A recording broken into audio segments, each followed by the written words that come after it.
Oh, my chakra. The amethyst has fallen off my meridian. Hiya, I'm Dom. And I'm Misha.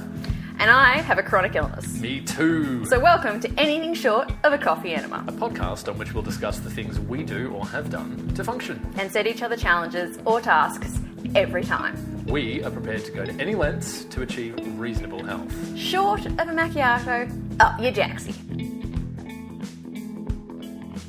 G'day. In this episode, Dom and I talk about a book by Dr Lance Dodes called The Sober Truth.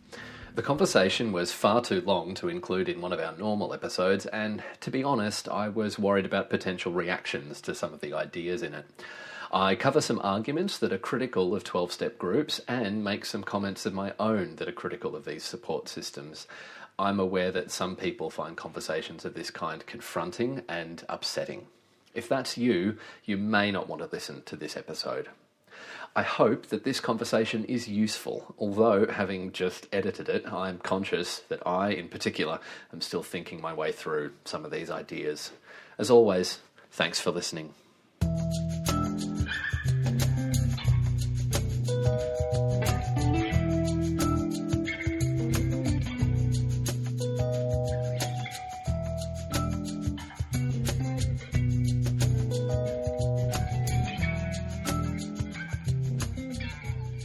Alright, Misha. So, I'm also reviewing a book this week. Mine is called The Sober Truth by Dr Lance Dodes. Lance Dodes is a psychiatrist in the US, and for something like 2 and a bit decades, he's specialised in addiction medicine and addiction psychiatry more specifically. And he's a slightly unusual member of that field, because even in the professional area, an awful lot of people who work in that area have a history themselves with addiction. Yeah. That's where they tend to come from. So the really big names who've written books always have something. There's this Canadian guy called Gabor Mate, for example, who wrote a book called In the Realm of Hungry Ghosts. Which Not is related to Zaza Gabor? No, thank God. God. Shame. For both him and Zaza, I think. But so he was like flavour of the month for a while. He wrote this astonishing book about addiction in general. It's quite hard to understand addiction without having gone through it, though, in terms of practitioner level understanding it without having gone through it. Yeah, but I mean, this is one of those funny areas. Like, I kind of feel that way myself, and I think that, you know, working in the field that I work in, which is broadly speaking sort of addiction services, it's definitely an amazing shortcut and an advantage to have been through it yourself. Yep. Because in an earlier segment today, we were talking about, you know, issues to do with shame and embarrassment, and, you know, it's hard to reach out for help sometimes, but it's much, much easier to do that when you know the other person in the conversation really understands what you're talking about. Yeah. But that being said, like, I don't think, if I need open heart surgery, I don't need my surgeon to have a stent, you know? It's slightly different. There's less of a psychological impact in there. Yeah, but I'm just saying. Did you ever watch Firefly, the TV show? No, sorry, Okay. I'm not that much of a Joss Whedon fan. That's all right. You don't. I mean, that's fine. We don't have to talk again, but that's fine. So in one of the episodes, there's this guy at the end who's a bounty hunter and is, you know, trying to find this kid. Anyway, he is a little bit crazy, and he walks around going, you know, surgeons can just go cut on anyone, and yet, you know, they never cut on themselves. Does that seem right to you? And he comes out with these things, non sequitur like all the time. Yeah. And one of them is, you know, women are the only ones who can have babies, and yet they're not strong. Does that seem right to you? And stuff like it delves into the slightly weird. Anyway, that kind of reminds me of that, because I don't think surgeons need to have been cut on or have had open heart surgery, because it's much more. There's less psychological impact. It's not just one. Surgeons are dealing with one element. They're not dealing with all the elements, I guess, of a body. Yeah. Whereas addiction, you're dealing with so many elements. Well, it is. Look, it's definitely a tricky one. And I think one of the reasons why I quite like the Lance Dodes approach, and he's written a number of books. Today, I'm going to be talking about one called The Sober Truth, but there's another great one called The Heart of Addiction, which is really fantastic. And there's another one, the name of which I forget, but it basically lays out his specific system for dealing with addiction and his theory on what addiction actually stems from specifically. And this is an area where, like, as with most kind of psychological or parapsychological issues, there's no definitive even definition really of what's going on here. What you're talking about with addiction is a collection of symptoms. They're really not very well understood whatsoever.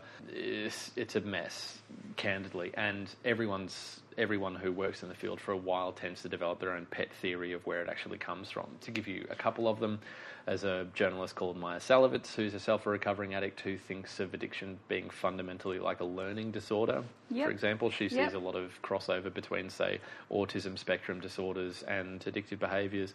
Lance Dodes has his basic theory. I'm oversimplifying here, but basically he says addictive behaviours are essentially an attempt to regain or to exert control in some way.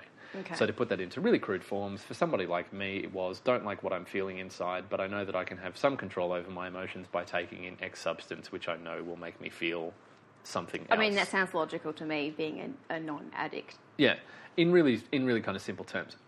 It blew my mind reading this in Dodes for the first time, because I came to him relatively late in terms of my recovery nerdery. But All anyway, one word, I think, recovery nerdery. Yeah, should be. So anyway, the sober truth is interesting because this is not just Dodes setting out. Sorry. That's quite all right. That won't show up in the mix. That'll be fine. That'll be totally fine. No sound issues here. That was just Dom machine gunning a poor person from her balcony. That's nothing to worry about. One's got to get their kicks somewhere, okay? Where was I? Yeah, so in the Sober Truth, Lance Dodes is trying to do two things. He's trying to reiterate his personal approach to addiction treatment, and he's also more controversially and I think more interestingly taking a mighty whack at 12-step approaches to addiction. Yeah. Which 12 sounds step very interesting to me. Which is a fancy way of talking about Alcoholics Anonymous. Yeah. And boy, oh boy, does that open a kind of can of worms. So sounds like a very enjoyable can of worms to me, though. Like, it is. I've just set up it all in all excitement about let's bash 12 step. I've not been through it, but it sounds like a fun thing to do. Yeah. So here's kind of this is a difficult one to talk about for people who aren't of this world, but I guess the place where I'd want to start is prior to Alcoholics Anonymous, your options in terms of addiction treatment, either within community support groups or in hospitals, were dreadful. Like legit horrible and dreadful. Mm-hmm. They range from things like, for example, you'd be given random hallucinogens in hospitals just because. Belladonna was really, really common, for example, not because of anything that people necessarily knew about what its impact was. Not any actual reason, just because it felt like a good idea at the time? Yeah, who knows? Mm-hmm. Lobotomies were not entirely uncommon. Yes. A lot of thought to do with, well, maybe and if you're a woman, a hysterectomy and a lobotomy, let's do the whole works on you. Yeah, absolutely. Because your brain's not working, but we also think it's got to do something with your woman's parts, and we don't really understand women's parts, so we're just going to cut them out. As many different glands as we can take out of you will be a good thing. So then there are, of course, loads and loads of temperance movements throughout history, more or less kind of effective, more or less supportive, more or less nasty and draconian and punitive in various different ways. And then along comes this stockbroker called William Wilson, who makes a total mess of himself throughout the late 20s and early 30s, and then kind of Imagine he wasn't the only one at that time. No, and with a doctor friend of his kind of comes up with this system, which is now known as Alcoholics Anonymous. And the centrepiece of that is the 12 steps.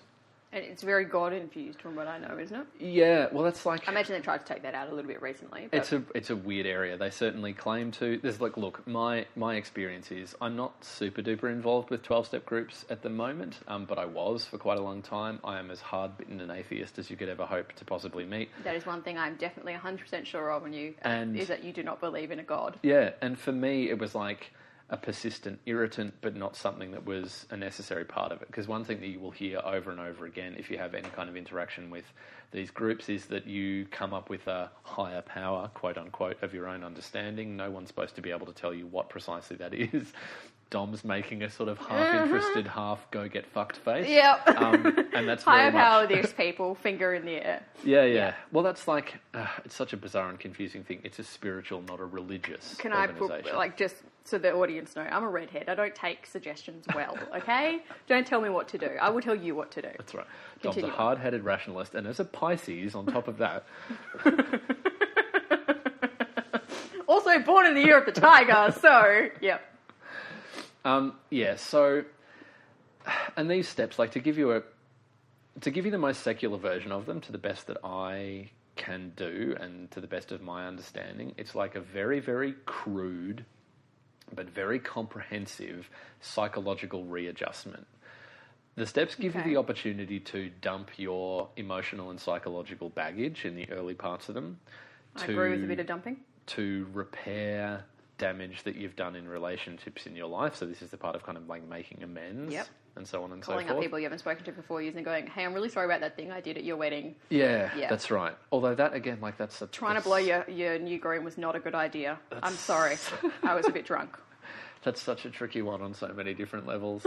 And I have such mixed feelings about those areas of steps. But anyway, and then the final ones, which are amongst the most interesting, not that it says it in really blunt ways, but just they encourage you to be of use and of help to other people who are worse off than you but suffering in the same way. Mm-hmm. So there's this kind of, as I said, like radical readjustment and reassessment of your life. Though, as well.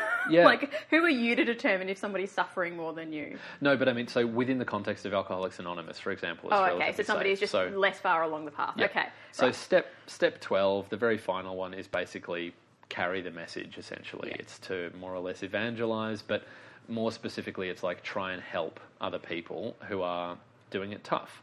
Yep.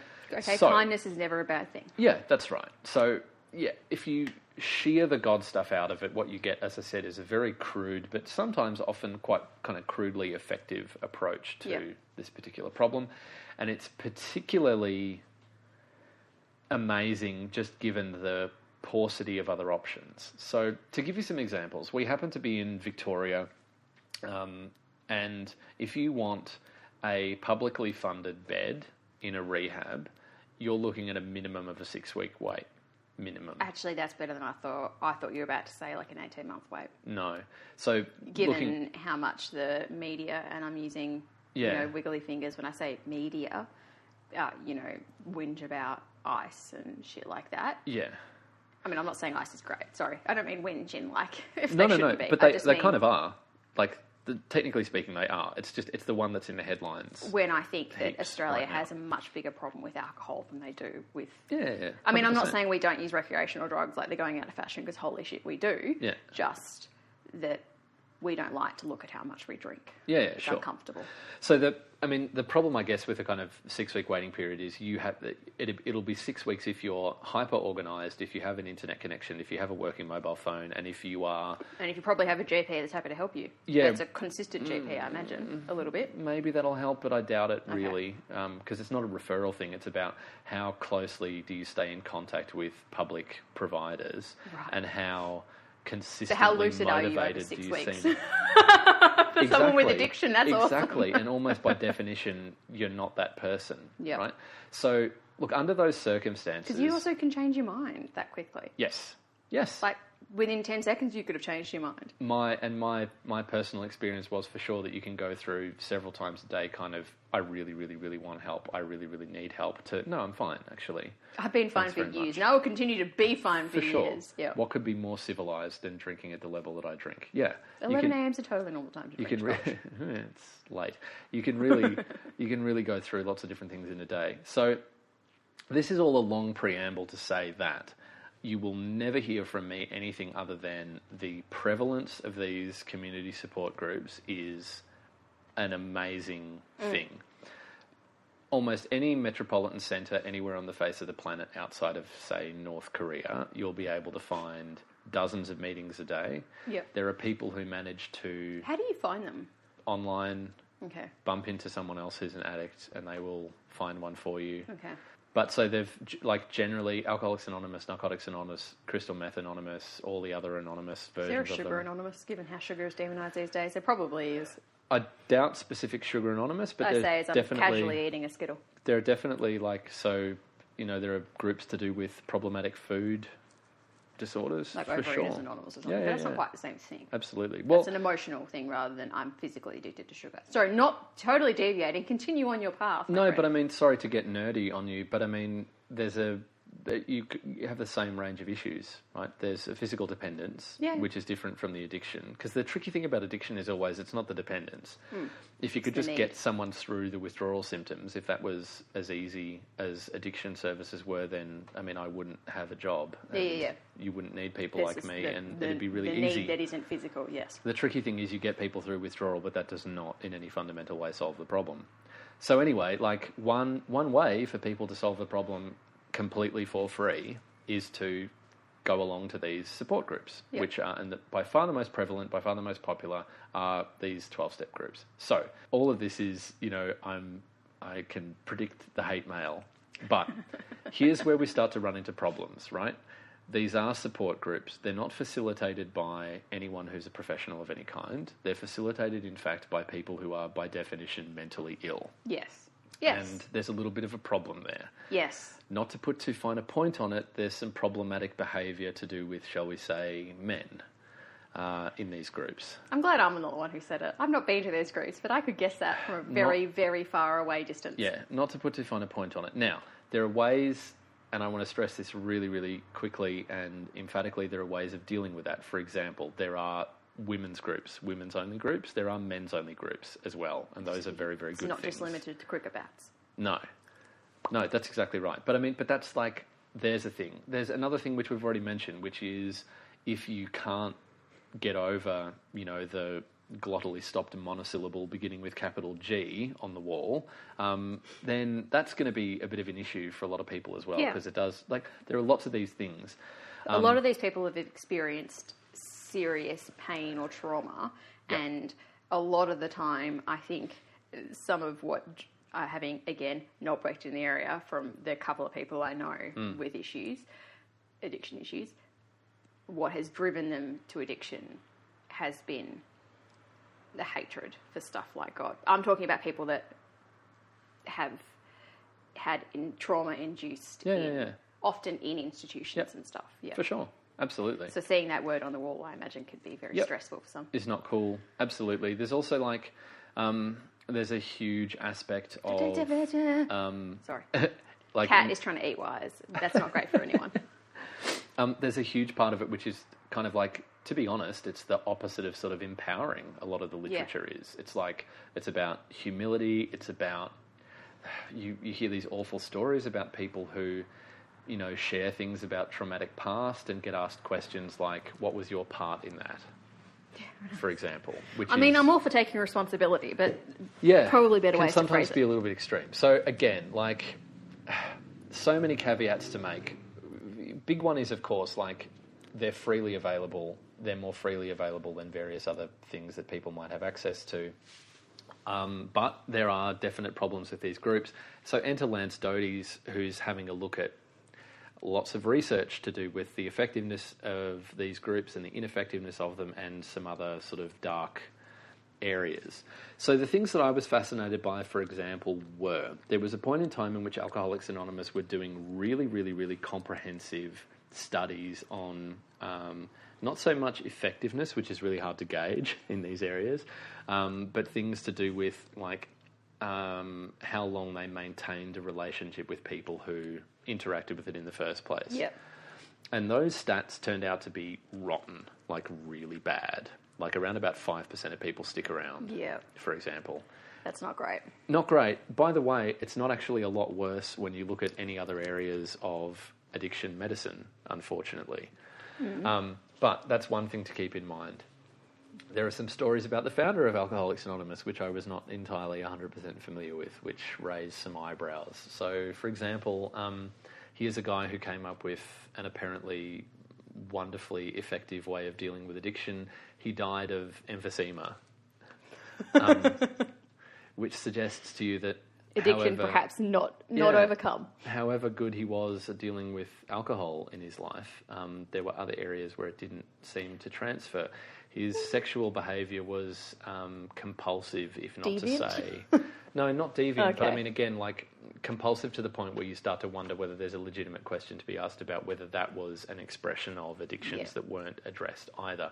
Like, I don't want to make a joke out of this. I find it... We're not talking about Tiger Woods here. Well, They're different kind of... See, there's one... I think you and I kind of disagree on Tiger Woods. I think there's enough evidence... I think there's enough evidence of Tiger Woods' interaction with alcohol and pain medication that his sexual behaviour is part of a larger problem. I'm making a face for people at home. Yeah, she really is. All I'd say is, let's put it this way, the best definition of addiction that I've ever heard is compulsive engagement with a behaviour despite negative consequences. Yeah. His sexual behaviour has had But he didn't have negative consequences until that one time, once.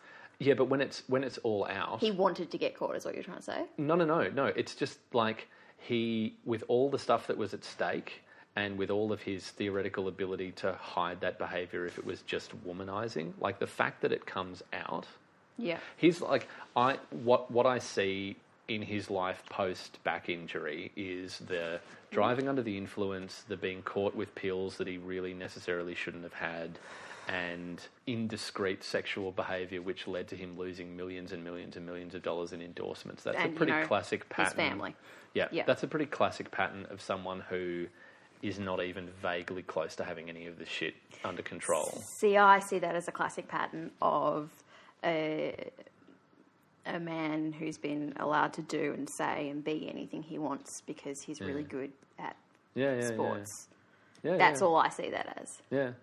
Basically, he's a quarterback douchebag, is how I see that.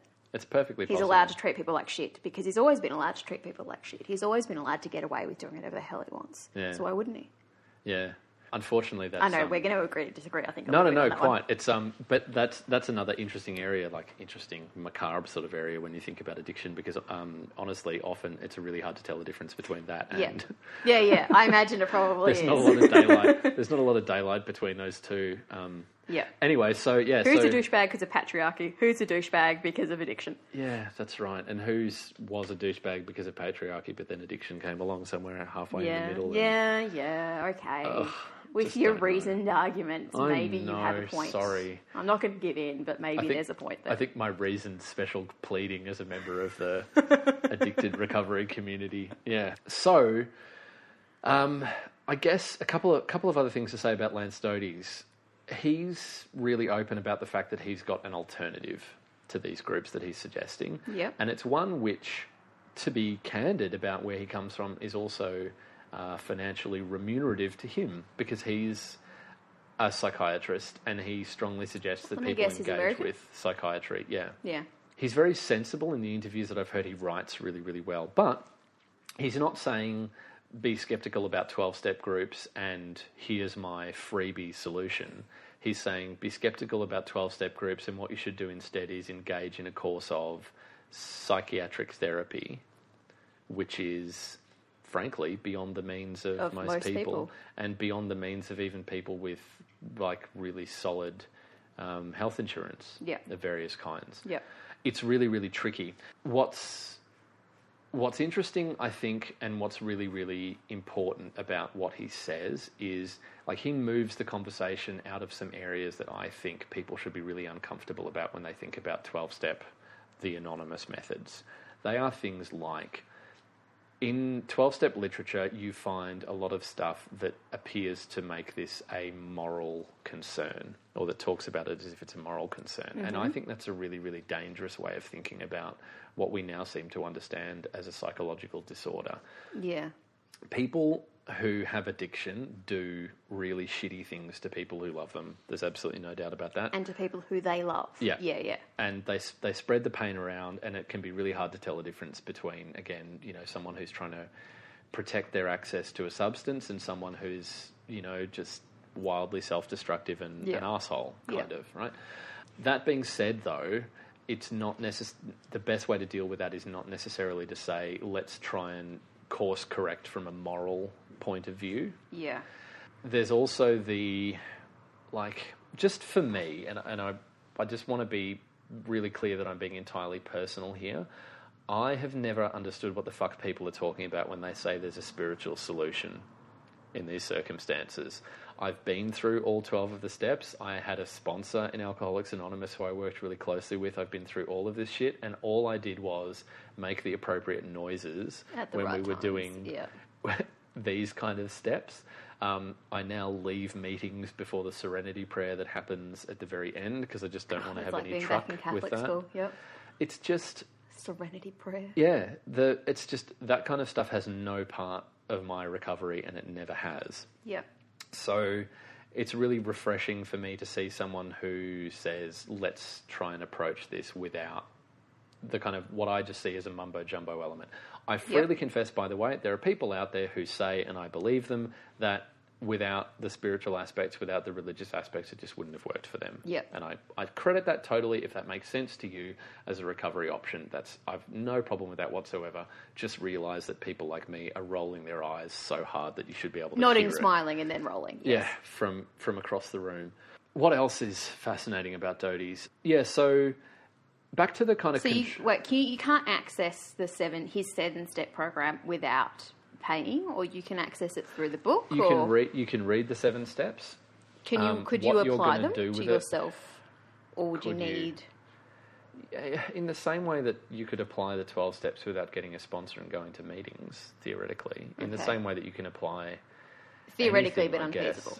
It seems unlikely to me that you would. What's most interesting about them is I want to back up again. So many of these things, we don't have good words for it, I don't think. Anyway, best I can do is... This is all obviously personal opinion and whatnot. It's not like we're just feeling our way through a discussion. This isn't hard and fast rules that we're never going to change our minds on. Obviously, caveat, addendums, etc., etc., etc. 100%. And also, your mileage may vary wildly just in terms of your own experience of this stuff. But for me... it's incredibly difficult to put your finger on precisely what the problem is, and it would appear that almost everyone else who writes about this stuff feels that there's a similar kind of problem. Yeah. So, Lance Dodes, for example, says that at the root of addiction, there's a desire to regain control. He tells anecdote after anecdote after anecdote of clients of his, patients of his, I should say, who will tell a story like... I was doing really well up until X thing happened. And X thing, as Dodes tells it, is almost always something fucked up in their life which removed some feeling of, I've got this from them. Yeah. For example, he's got a patient who is addicted to gambling, specifically lottery tickets. Pretty common addiction. Finally get to a point where this guy has changed the convenience store that he goes to. He's got all of this under control. He's about a fortnight into feeling anxiety-free, not buying these tickets, and then all of a sudden he's buying packets of cigarettes again. Yeah. And so then the question is, do we have what's sometimes called a kind of transference behaviour or a replacement addiction? And if that's the case, what's happening? So the thought for Dodes would be, okay, you are feeling out of control because you're no longer in your convenience store that you're comfortable with, doing the thing that you're comfortable with. So what can you do? You can regain control over X part of your behaviour, or you're exerting some control over doing this other thing. Another classic story he tells is someone who, before the age of mobile phones, has agreed to meet someone at a particular time and place. They're doing really well with their drinking, haven't touched the stuff for months and months and months. Person doesn't show up. They have no way of contacting that person.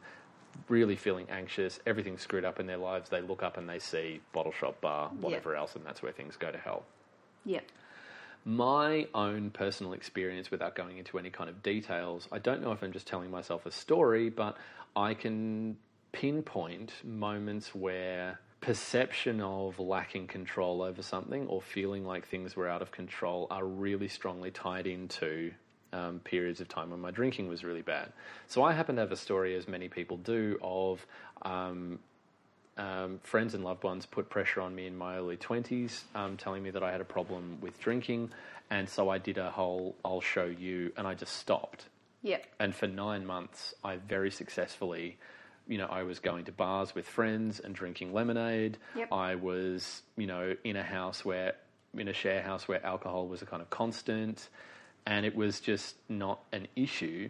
And then really major things changed in my life really, really suddenly, and there were specific things that were happening where I was going to have to cede control in certain areas of my life. And at that point, 9 months in, it was Suddenly just like drinking started happening again. Drinking was obviously not a problem for me, because otherwise I couldn't have stopped. Yeah. So it's fine if I start drinking. Exactly. I only woke up 20 minutes ago, but I can control it. That's right. Cat. Sorry. And just FYI for people out there who are thinking of that happening, you don't go through like a long period of things gradually get worse. You go right back to...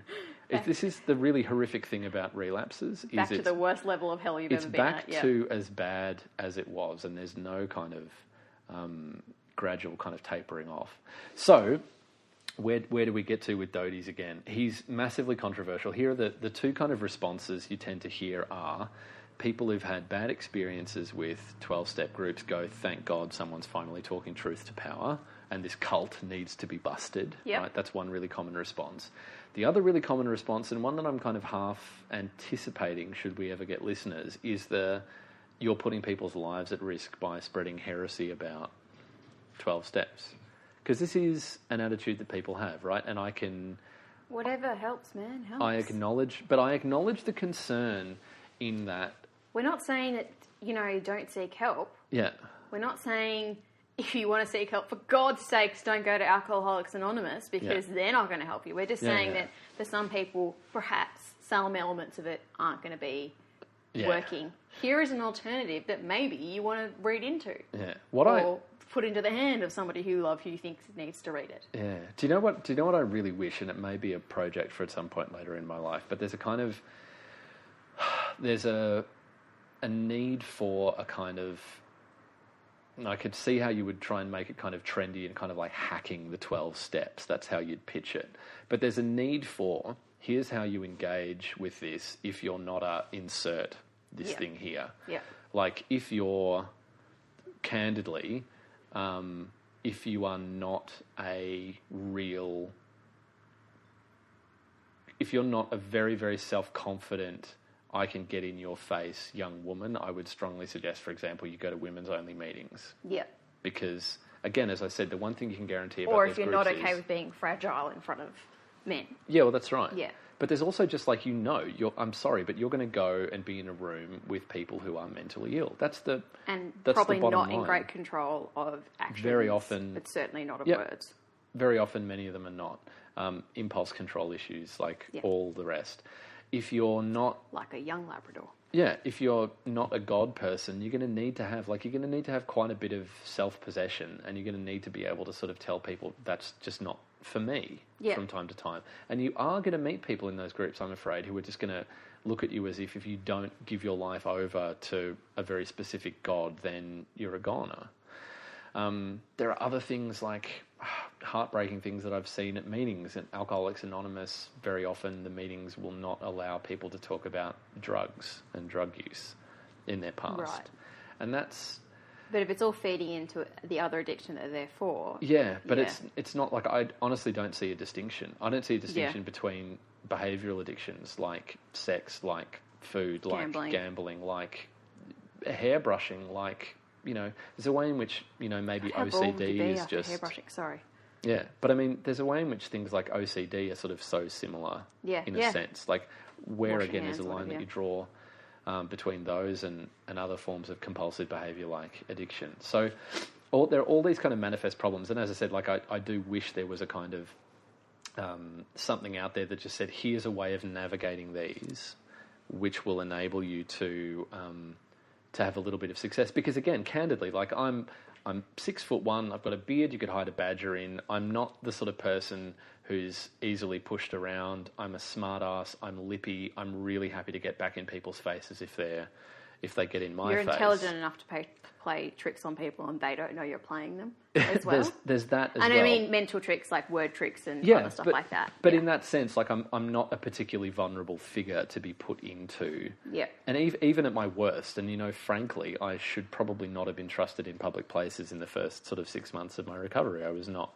a functioning, emotionally or psychologically functioning human being.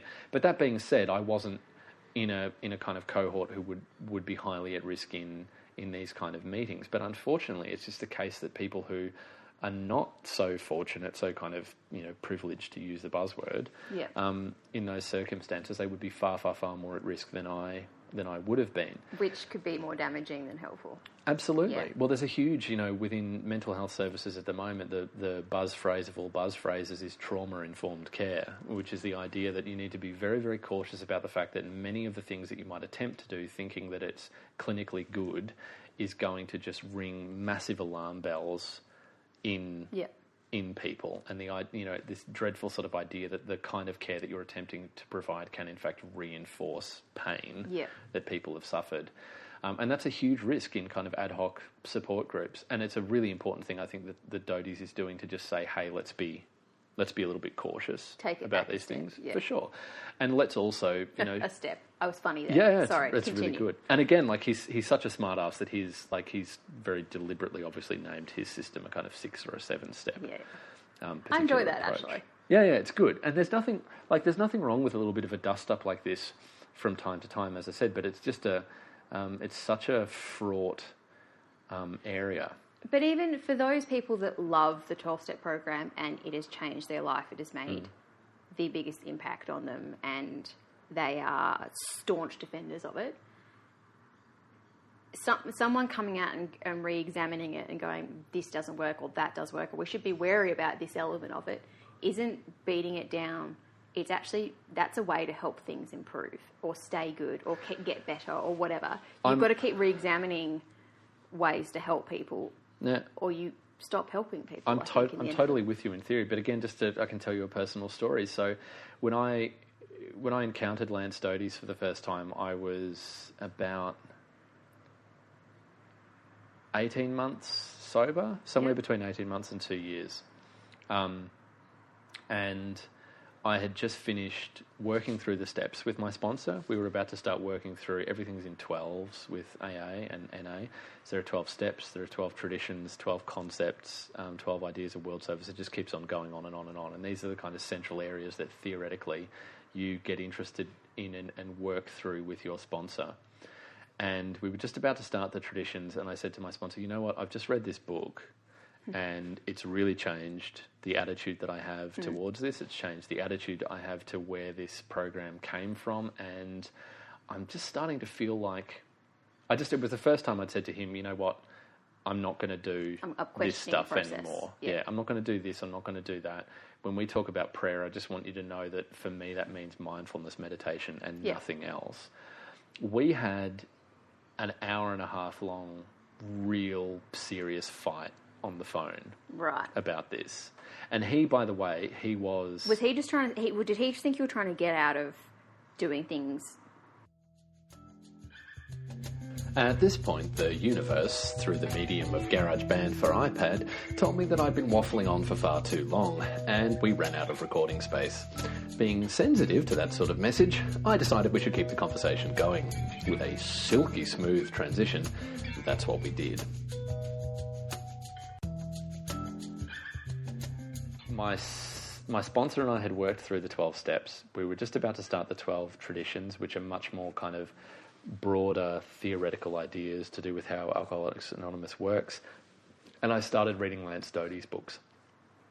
And I had a long conversation with him where I was just starting to express doubts about, it totally changed the way that I looked at Alcoholics Anonymous. It totally changed the way that I looked at the steps. It changed my feeling about addiction. I can't begin to, kind of what you were describing in terms of, pacing and that pain management book, it hit me like a thunderbolt, the idea of control. I had a narrative to do with addiction that really made personal sense to me for the first time. On a personal level, Absolutely, yeah. It was just like, yes, that's a way that I can see things. It rings with truth as far as I'm concerned. I've got all these examples from my own life that... And now I'm questioning the current process I'm doing, and Yeah, maybe I that's should exactly tweak right. that a little bit for what I know now about me. Exactly right. And I'd also like the information you get told, frankly, about the founders of Alcoholics Anonymous within the 12-step groups is like stories from the lives of the saints. Well, the impression you get of these people is it is marketing, my dear. Well, yeah, there's that. The for winners sure. make history. In this place, they're the winners. Yeah, yeah.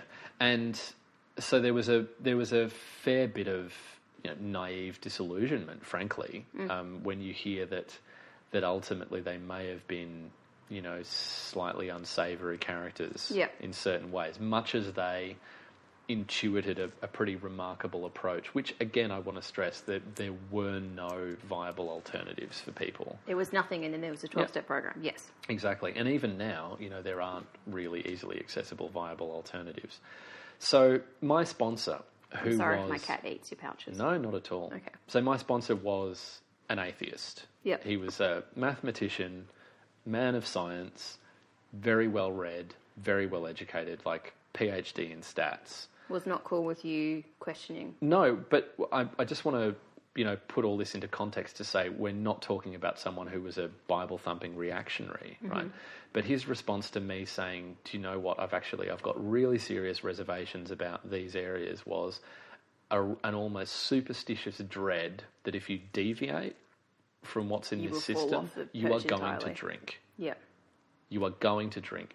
And he seemed to feel like... I don't want to put words in his mouth. I can understand that. Yeah. Because there's a lot of ways that I think people with addiction can go, oh, if I twist those circumstances and I lie to myself about it, then I can kind of get back to what's easy. Yeah.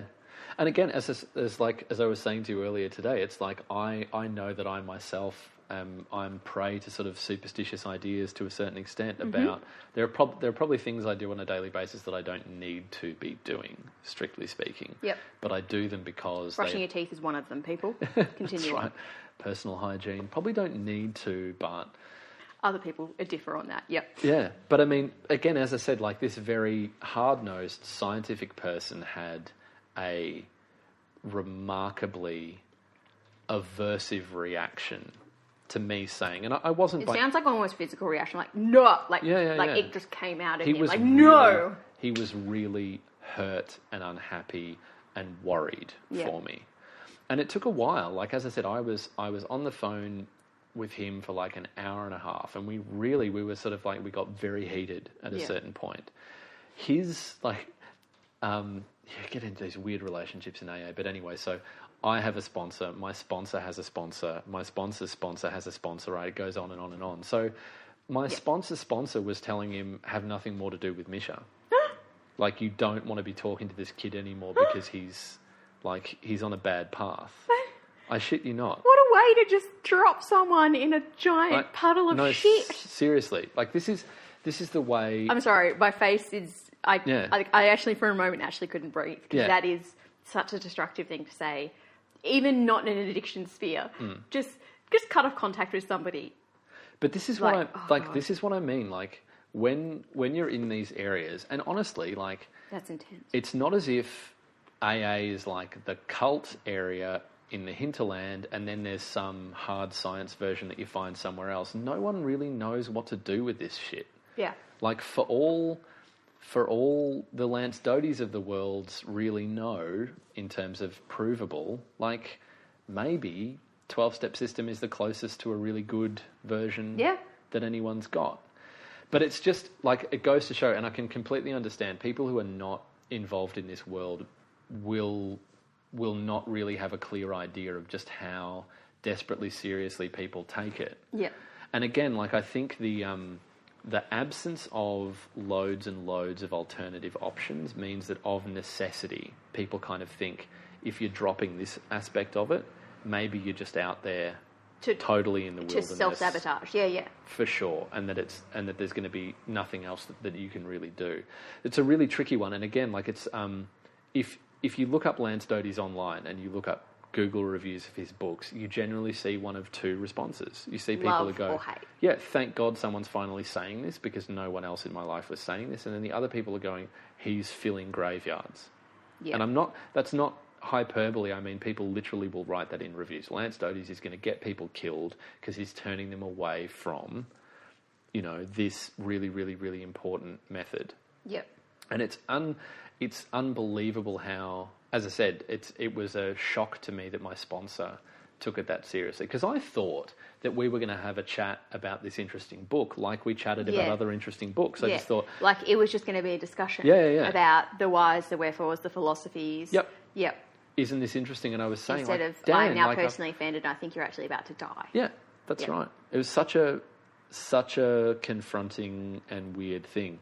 I can't wait, by the way. Like, I think there's got to be someone out there who really, really needs to write a kind of navigable guide to not just Alcoholics Anonymous groups, but I think, frankly, to support groups everywhere. Because support groups are invaluable, but they're not for the faint of heart.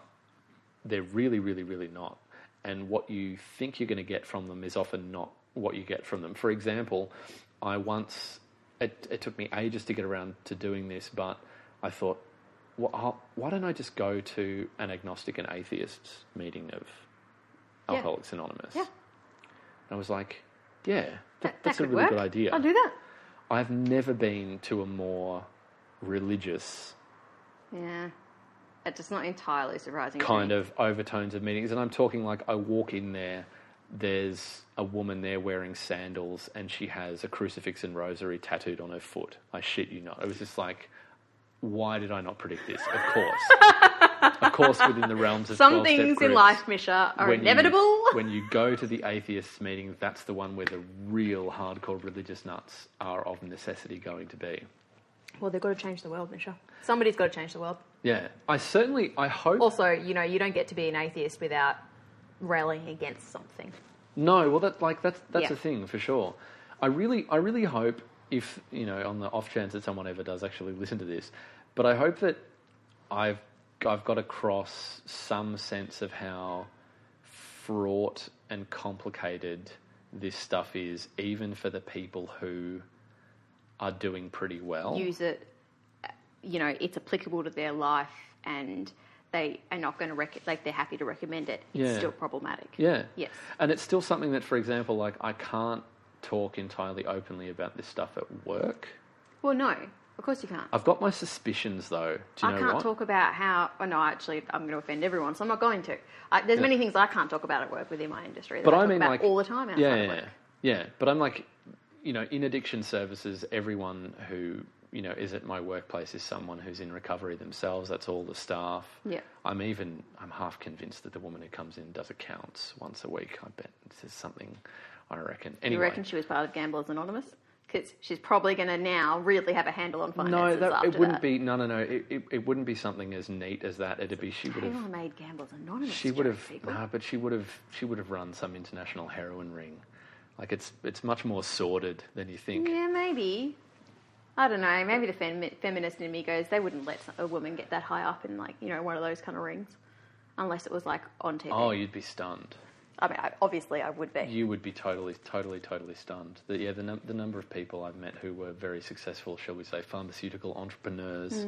For another time, off topic. That actually, I was about to say something, I can't say that recorded. Yeah. Not even close.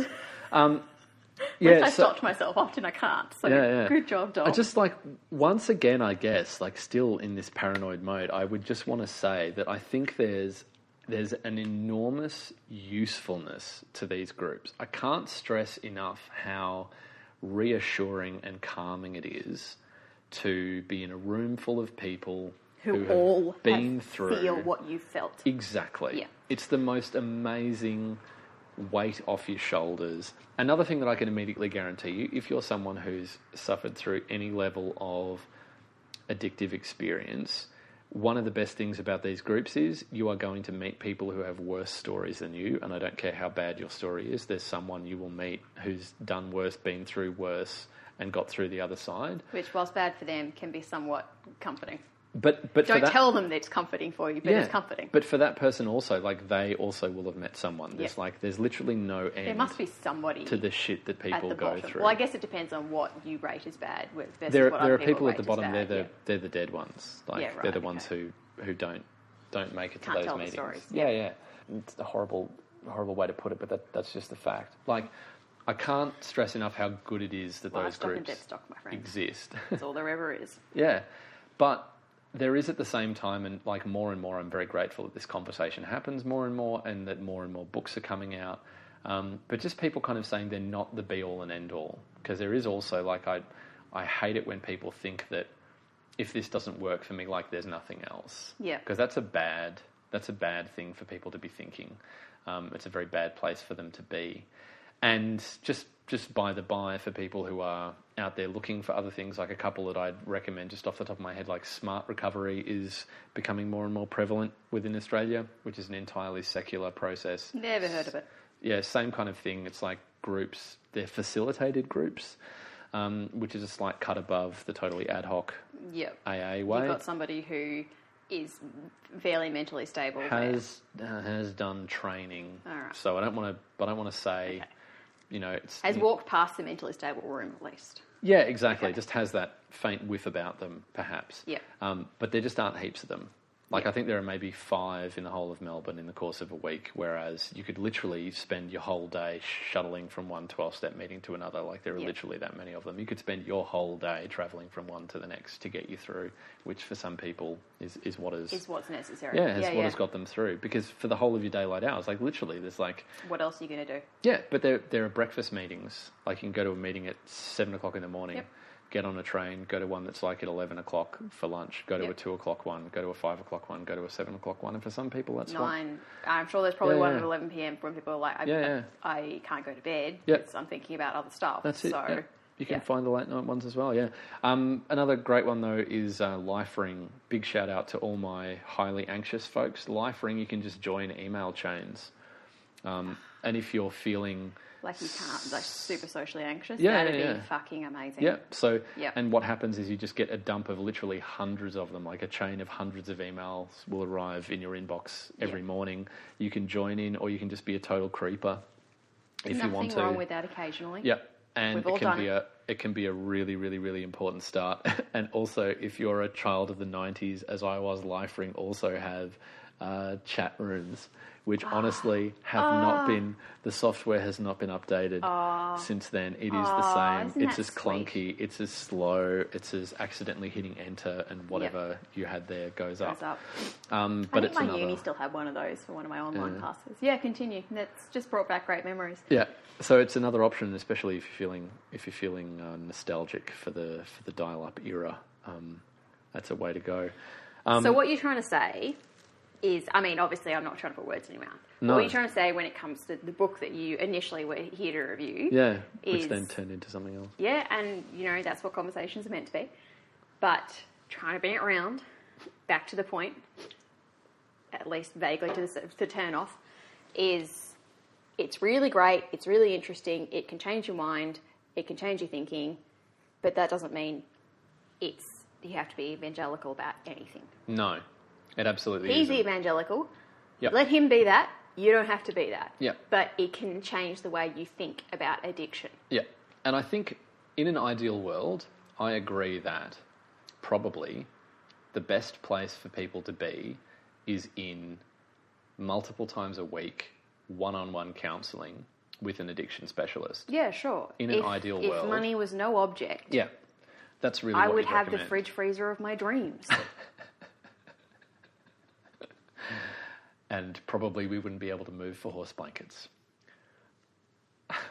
Again, I'm just now thinking of a world where I really want to be. Stop dangling the fruits in front of me. Stop it. Yeah, so... Hoods and tail bags and neck rugs. Oh, it'd be delightful. Oh, my.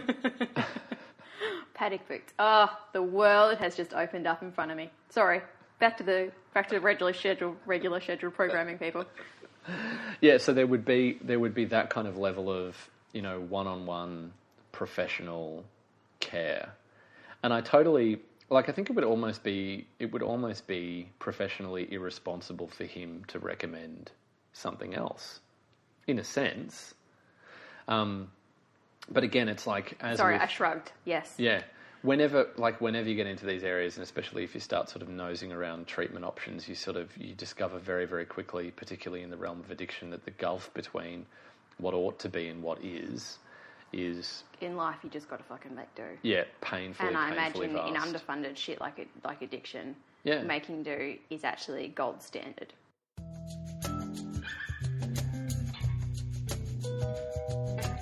Thank you, dear listener, for listening. A few words in these litigious times before I tell you how you can get in touch. Anything short of a coffee enema is not intended to be and should not be used as a substitute for advice from medical and psychological professionals. If you want to get in touch with us, and we would love to hear from you, you can email us at anythingshortpod@gmail.com. We gratefully accept suggestions for future challenges and books and other products to review. Or you can heap upon us criticism and abuse. If you wish to heap abuse but find yourself short on time, we recommend Twitter and Instagram, where we go by @shortofapod. If you like what you've heard, on the other hand, leave us a rating and a review on iTunes. Tweet about us, or, like the common cold or herpes simplex, spread us by using your mouth.